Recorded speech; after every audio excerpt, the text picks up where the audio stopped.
Dall'8 giugno 2020 è consentito lo svolgimento di servizi, Siri che mi ha sentito, dall'8 giugno 2020 è consentito lo svolgimento dei servizi per l'infanzia per bambini di età compresa tra gli 0 anni e i 3 anni, nel rispetto delle corrispondenti disposizioni di cui alle linee di indirizzo contenute nell'allegato 2 dell'ordinanza 55 del 29 maggio 2020. Una storia che siamo abituati ad ascoltare. Il governo non dà risposte tempestive e le regioni in ascolto del territorio anticipano. Questa mattina il presidente Zaia ha firmato l'ordinanza anche per i nidi, la categoria 03, accogliendo le richieste di strutture, famiglie e pediatri.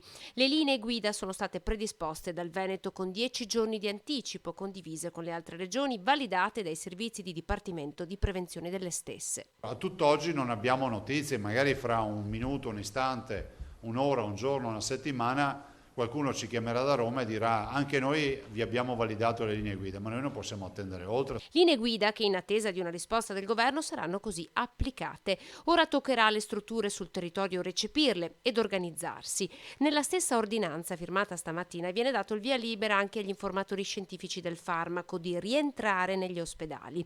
Riaperte anche le sale gioco dei bambini, per queste varranno le stesse regole stabilite per i parchi giochi. L'uso di piscine nei condomini e nei residence sarà consentito. L'efficacia temporale è fino al 27 di giugno. Non è una prova muscolare, ribadisce il presidente. La firma arriva oggi per dare il tempo alle strutture di organizzarsi. Grandi assenti restano sale da ballo, cinema, teatri, discoteche, sale bingo, fiere e sagre.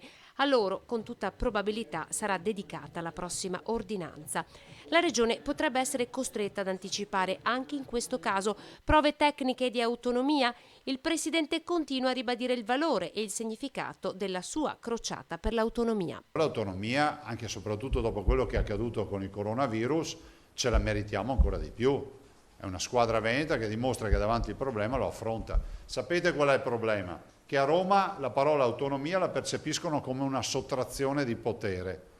In Veneto invece la percepiamo come un'assunzione di responsabilità. Dovremmo trovare un punto di incontro.